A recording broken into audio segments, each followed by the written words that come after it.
I love my son more than anything. And somewhere along the way, being his mom quietly started to take me apart. A few weeks ago, it caught up with me.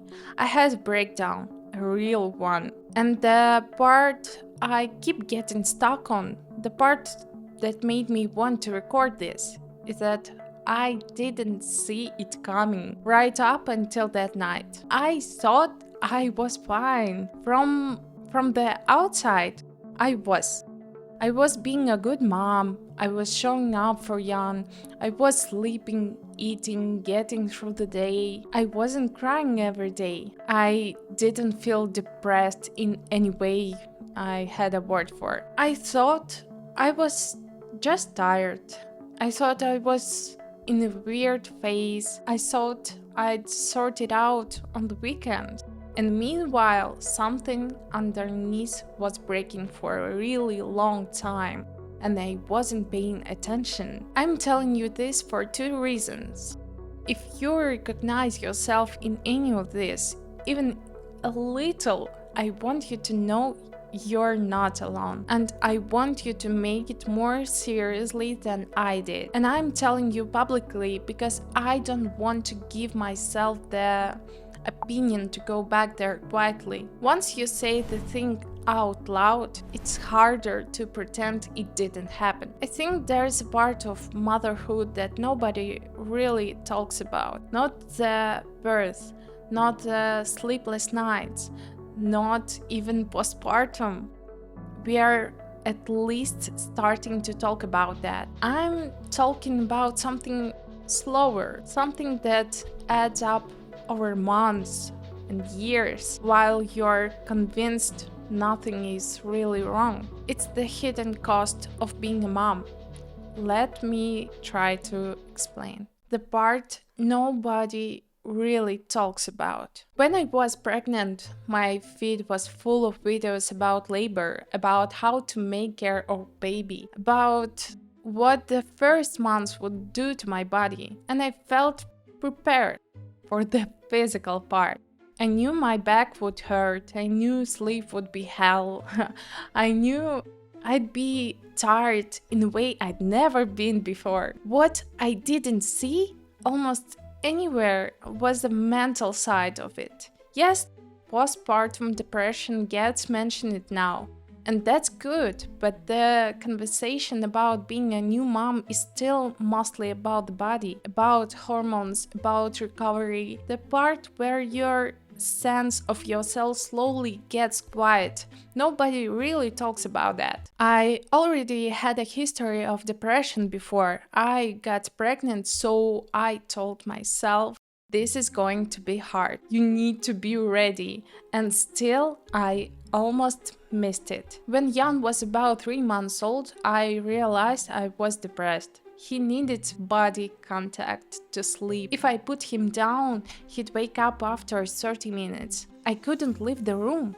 I couldn't get anything done. The house was chaos, and I just played PlayStation for an entire month. When he was nursing, when he was finally asleep on me, when I had 10 minutes to myself. I actually have a whole video about how I think about games. I'll link it. But that month wasn't playing because it was fun. It was just trying to not be in my head. Eventually I went to a psychiatrist and started antidepressants. That was the first time I figured out this is too big to handle alone. And here's something I think a lot of us miss. In agrarian societies, babies were never raised by one or two adults in a single house. They grew up inside a whole network. Mother, father, grandmother, older siblings, aunts, uncles, neighbors. The mom didn't sit alone for years until daycare started. There were always other hands. Now, most of us have one apartment, maybe two parents if we are lucky, and a culture that expects us to do conscious parenting perfectly. Read the books, do the development games, be present every minute. And when you live far from your family, like we do, There's almost nobody to take the baby for a few hours so you can remember who you are. It turns into Groundhog Day. People sometimes ask, but isn't motherhood just hard for everyone? Honestly, I don't know. Maybe for some women it really is okay. Same routine for years, then back to work, totally fine. For me, it didn't go like that. Motherhood on its own probably isn't impossible, but add a history of depression, plus no extended family nearby, plus a culture that expects you to be radiant about all of it, and the mass stops working. You can live like that, really. You can survive in it, but your psychological state will keep getting worse. And you might not notice because you're too busy keeping a small human alive, who I was before Jan. To make sense of how I got to that night, I have to go back. Because the version of me who had a breakdown at 26, that's not who I was a few years ago. Before Jan, I worked. I worked every day, all the way until labor, programming, projects. I was building something. I had plans, I had ambitions, things I actually wanted to be good at. And the thing I loved most about it wasn't the work itself. It was the feeling that what I was doing actually mattered to somebody, that my contribution had a place, that I was part of something bigger than my own day. And I've been working since 16 years old. After work, life was full in a different way. Most evenings, I'd see someone, a friend, a coffee, a walk with my dog Harry, sometimes a bar, sometimes I just go home and do the dishes and feel completely fine about it. The point is, I had options. I had room inside the day to choose what to do with myself. When I think about that version of me now, I don't romanticize her. There are things from that life I genuinely don't miss. I used to go out with friends a lot, not clubs, just bars. And after Jan, those friends kind of dissolved on their own. Because that's mostly what we did together. It's a little sad, but it's not scary.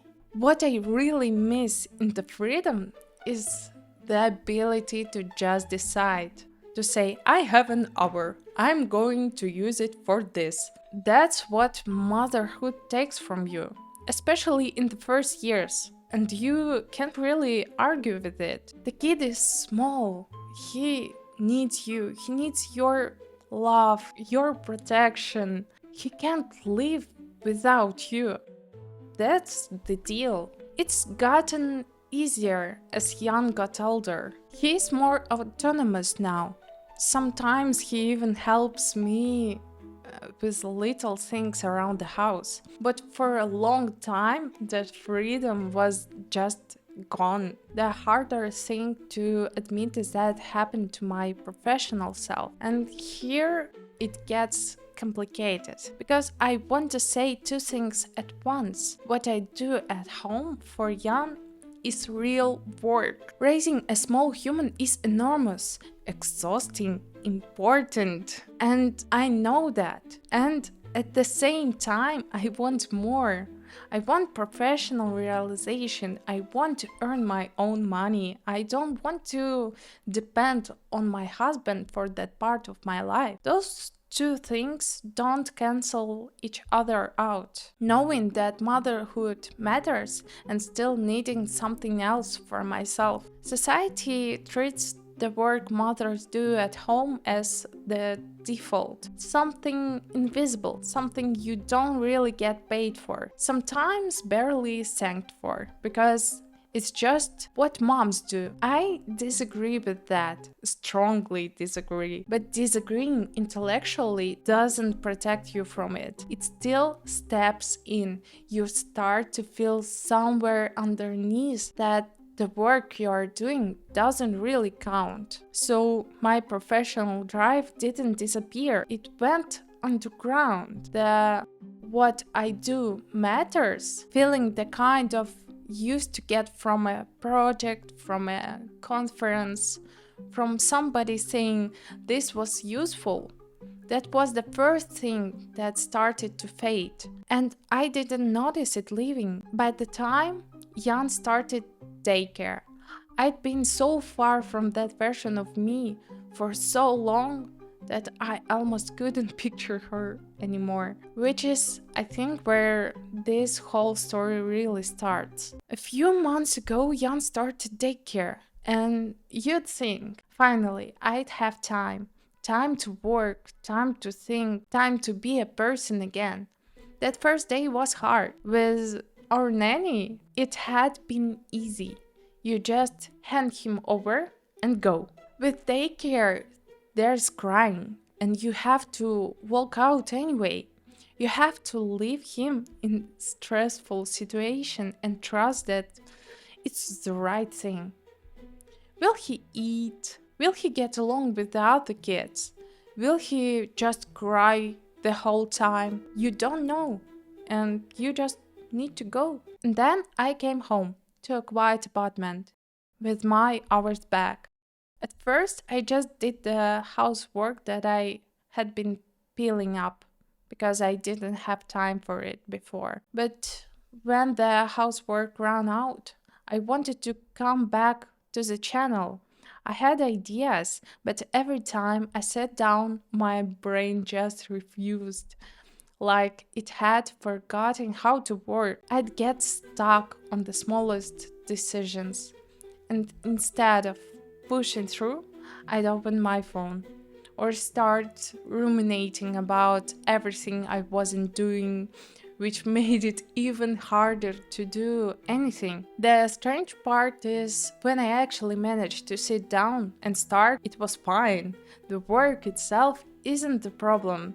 The problem was getting myself there. And every day that I didn't get there, the gap between who I was and who I am felt a little wider. So I had the time. I just didn't have me yet. A few weeks ago, I had a really bad night. I'm not going to give you details because the details aren't the point. What I'll say is I mixed pills with alcohol. That's bad. Never do it. And it didn't end well. If you asked me that afternoon how I was, I'd have said fine. That's the part I keep coming back to. There was no big trigger, no fight, no terrible day. I just didn't want to be in my own head anymore. I wanted to not feeling anything for a little while. That was the entire thought. My husband Ilya found me. He asked me why I did it, and I couldn't answer. I sat there and genuinely could not give him a reason. That was almost scarier than the night itself, that I had done something that serious without being able to explain to the person I loved the most. And he was very upset because of it. The next morning, a few things landed at once. The first was simple. I can't keep living like this. Not because of how it looked from the outside, but because of what it was doing to me. The second was harder. I realized I had been quietly leaving myself loopholes, small ways to check out, small ways to not really be here for months. That night wasn't the start of something, it was the end of something I'd been doing for a long time without admitting it. And there was a third thing I'd known for a long time, abstractly, that chasing quick dopamine kills your motivation. Scrolling, games, anything you grab when you don't want to feel.